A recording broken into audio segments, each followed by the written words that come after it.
river Damodar, Hirakud project on river Mahanadi, Nagarjuna Sagar project on river Krishna, Srishailam project on river Krishna, Tungabhadra project on Tungabhadra, Kosi project on river Kosi, Chambal project on river Chambal, Gandak project on river Gandak, Ramganga project on river Ramganga.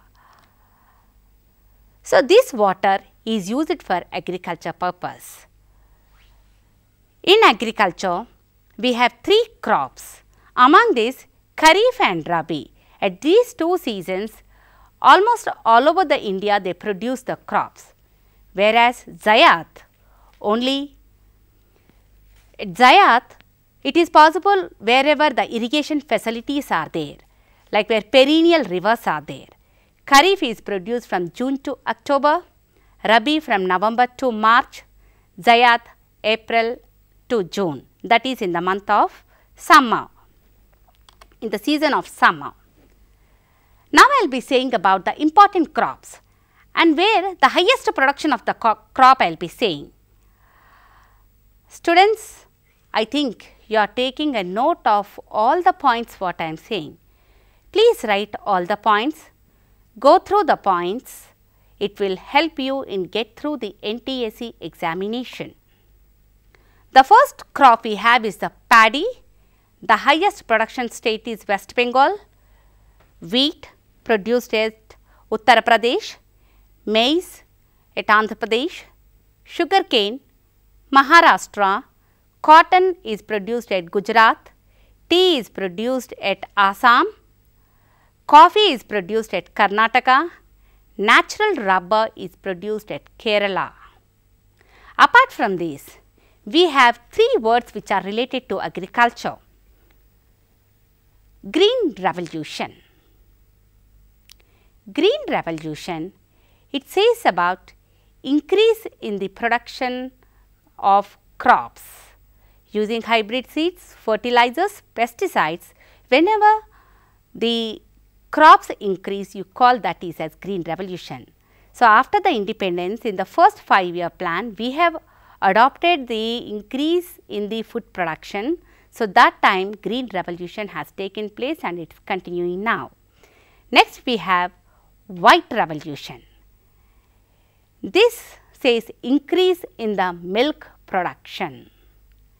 Next, we have Blue Revolution, increase in fish production.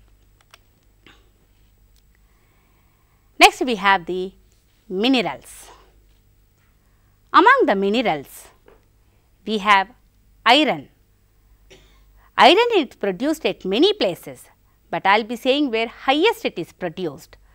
Iron is produced highest at Orissa, manganese at Maharashtra and Madhya Pradesh, bauxite at Bihar, gold at Karnataka, mica at Andhra Pradesh, limestone at Telangana, asbestos Telangana, diamonds are produced at Madhya Pradesh, coal is produced at Bihar and West Bengal, petroleum at Assam, natural gas at Assam and Nagaland. Coming to the seaports.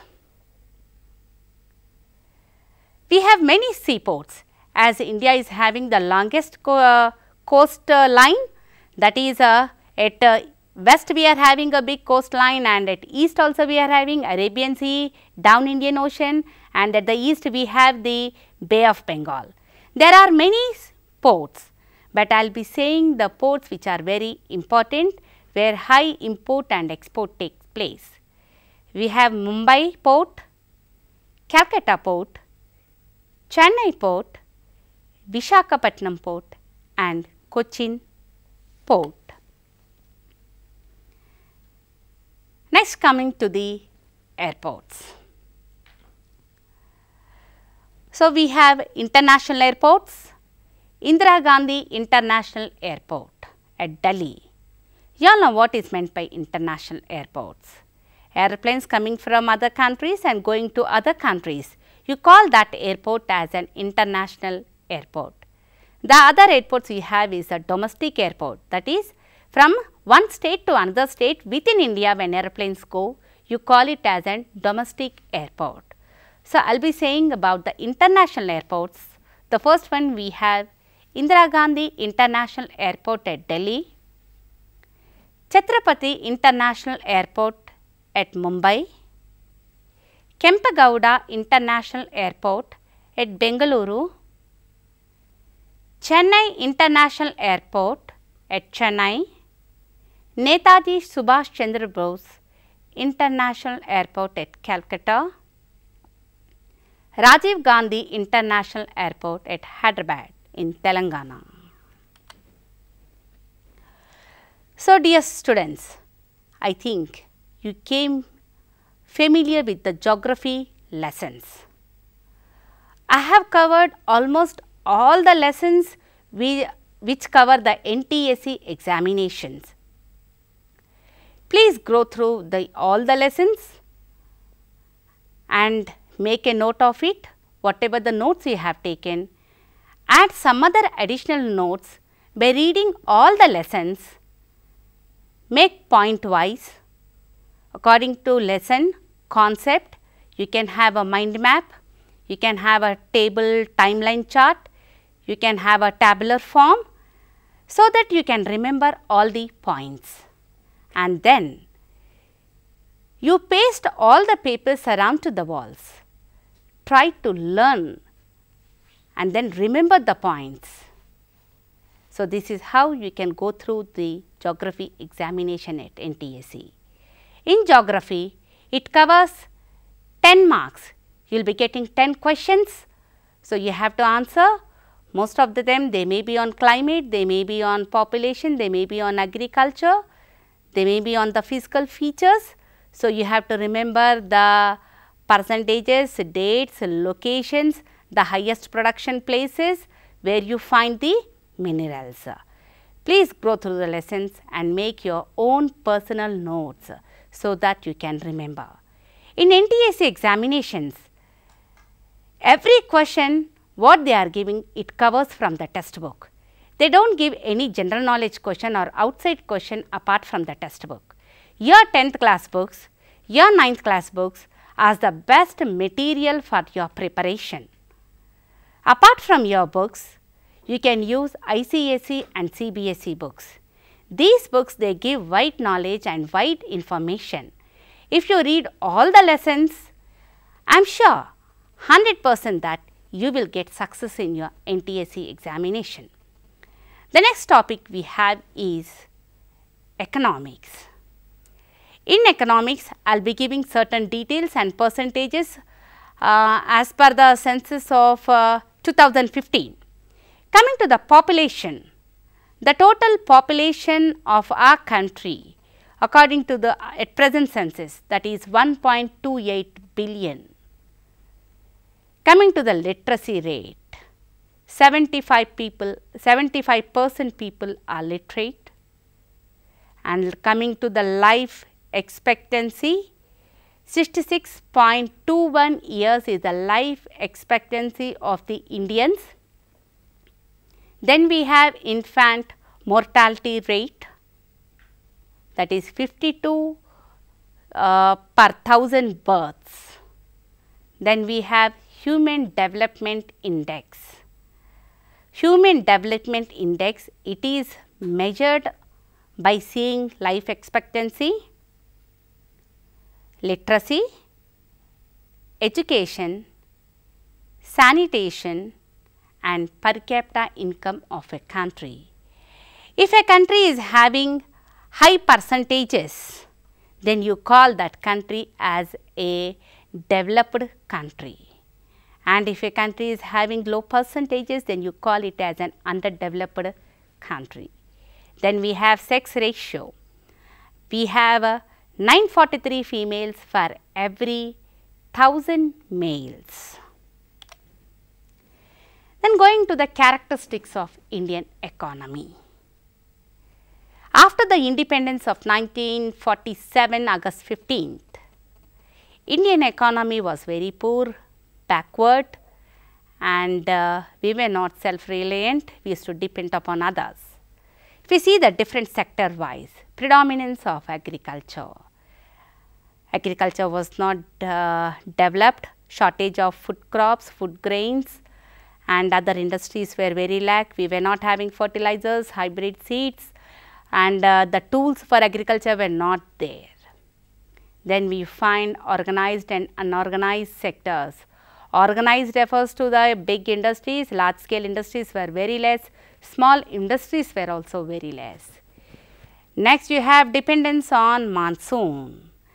We the Indians, for our agriculture purpose, we used to depend on monsoon. If we have a good monsoon, we will have agriculture. If we do not have monsoon, we do not have agriculture. Then our population in rural areas was very high comparing to urban areas. This says that most of the people, they used to depend upon agriculture for their livelihoods. Then we have role of traditions and literacy. People were superstitious, follow all the old traditions. They were not educated, not aware of modern things, and people were not educated. Illiteracy was there. Women was not educated, girls were not given proper education, men were at agricultural labors. Then we have unequal distribution of land. The land was not equally distributed. Few people like zamindars who came from our Britishers, they used to have acres of land, and the real farmer who used to cultivate, he was having very less land. Inequalities in income and wealth. Few people used to earn thousands of rupees where there was no food for the poor people. And India followed a mixed economy. To overcome all these problems, we had taken the characteristics of capitalistic form of government and socialistic form of government. Together, for the rapid development of our nation, we have adopted a mixed economy, and today we have developed from underdeveloped stage to we became a developing nation. I hope in the near future, India will be a developed nation. It may have a better position in the world. It may become world #1 nation. Going further, what are the problems of our economy? We have many problems like poverty. People are very poor. They do not have shelter, food to eat, clothes to wear, unemployment. People, though at present they are educated, but still they do not find a suitable employment for them, a suitable salary for them. Regional disparities. Few regions have developed and few regions have been underdeveloped. Can you say at least one example? Yeah, it is a Telangana region. Recently, we have separated from Andhra Pradesh. So, when we were in a combined state, Andhra Pradesh was developed, whereas Telangana was not developed. We had many problems. So, due to these disparities, we have antegrated and a new state Telangana has been formed due to the regional disparities. The next one you have is the inflation, the increase in the prices. Then you have our social and infrastructural needs such as education, health, transport, power, housing and irrigation. Even today, we have many problems. Education has not yet reached to every village of our country. Health, hospitals, we do not have at few villages primary health centers. Transportation, though we have transportation like roadways are extended, but still it has to develop. Power, shortage of power is there. We have to increase our resources regarding the power, and most of the people, they do not have housing and irrigation facilities, though we have constructed few dams. That water is not sufficient to have 2 crops a year. We have to develop our irrigation facilities. Next, coming to the planning. After the the independence, for the rapid development of our nation, we have developed a planning. How we plan for our exams, how we plan for running of our house. Just like that, we have adopted 5-year plan. In these 5 years, we kept a target to fulfill our needs. These targets see that the whole plan is well developed throughout our country and we became self-reliant in that. So, in the first 5-year plan, it started at 1951 to 56. In this period, we have self-sufficiency in food production was our target. And by the end of 1956, we have overcome this problem. We could develop, we became self-sufficient in our food production. Green revolution has taken place, hybrid seeds, we have constructed few dams. And in the second 5-year plan, that is from 1956 to 61, the priority we have taken is to develop our industries. All large scale, medium scale, small scale industries were given importance, and though we have taken assistance from other countries, we could develop our industries, we prepared our own machinery. The next, after the second 5-year plan, third 5-year plan, we had 3 annual plans. That is due to wars with China and Pakistan. We had a war with Pakistan and China. So, 3 annual plans, individual year we have taken 1966 to 67 one plan, 1967 to 68, 1968 to 69, and the priority we kept is agriculture and industry. Then we have fourth 5-year plan from 1969 to 74, where we have kept the priority removal of poverty.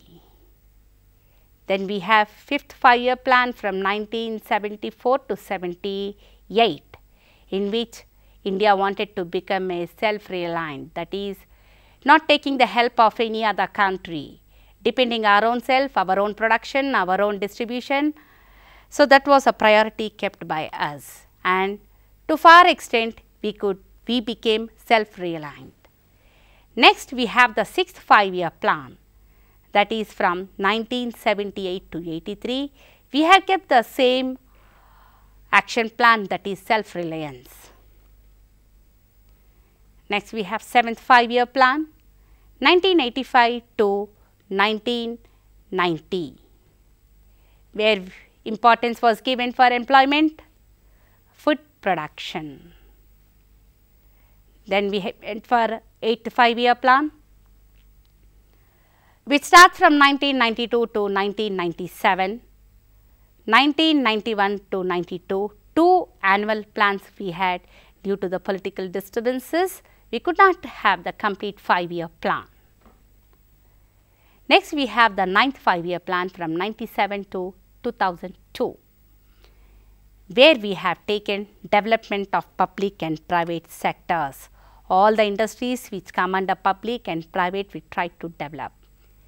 Then we have the 10th 5-year plan, 2002 to 2007, attainment of 8% GDP growth, that refers to development of our nation, gross domestic product growth, that is giving employment, removing poverty, having education, removing literacy, altogether makes 8% develop our country, and we achieved. Then we have the 11th 5-year plan from 2007 to 2012, where we have taken poverty reduction and environmental sustainability was taken. Priority to environment, as pollution is increasing, cutting down of forest, so many things happening as our glaciers are melting. So, the government of India has taken the environmental sustainability. Then we have the 12th 5-year plan, that is a present one, 2012 to 2017. where we have taken the priority is given to increase in growth rate, and we have seen that this growth rate leads to the development of our nation. And through all these implementation of 5-year plans, what we have implemented, what we are going to implement, this made our country for the rapid growth and rapid development. From an underdeveloped stage, we became a developing country. Apart from this, in economics, you can have about RBI, you can take the governors, how money is printed, you can make the note out of it. And dear friends, I am happy that you have taken down all the important points of all the 4 subjects what I said. Go through all these points. These points make you to get an idea about the syllabus which is covered in NTSE examination. This NTSE examination, if you pass through, get through the examination, level 1, level 2, you will be the happiest person in your life, because the scholarship what they are providing is very high. They provide you at 11th and 12th classes, at your graduation and at your PG and research level. Complete your education, you will be getting the scholarship. So, without the help of anyone on your legs, you can complete your education. This increases your ability to read, your interest in reading. So, still time is there. You have around to 1 month time. I have given all the important points in social studies, which covers around 35 marks. So, among all these 35 marks, 10 marks history, 10 marks geography, 10 marks civics and 5 marks for economics. So, based on these questions, I said multiple choice questions, then I said about chronological order questions, then I said about match the following. Whenever you go through the lessons, according to these you make a note, write dates, which revolution, when it happened, how it happened, who are the main persons. Like if you go for history, that is, then as you go for civics, when they had elections, how they had elections, then what are the members at Lok Sabha, Rajya Sabha, who will be there at Lok Sabha, who will be there at Rajya Sabha, members of other parliamentarians and the present Council of Ministers and the President of our country, Prime Minister, Speaker, these names are very, very important, and their term, how much time they will rule and how they can be removed from the office is also very important. Apart from this, when you come to geography, take down the highest production, lowest production, and then you see what are the physical features, rivers, their origin, their length, which river they are joining. And apart from this, you should know about the seaports, which seaport, where it is located, the area, the name, airports, the name of that international airport. Then you have the economics. In economics, where you will be dealing with the all the, I have given the data of 2015 about literacy population, that you have to remember. Apart from this, you have to remember all the 5-year plans, what they have attained in the 5-year plans. So, hope you all understood. Dear children, I wish all the best to everyone. Prepare well and get through the examinations. Bye bye, dear friends.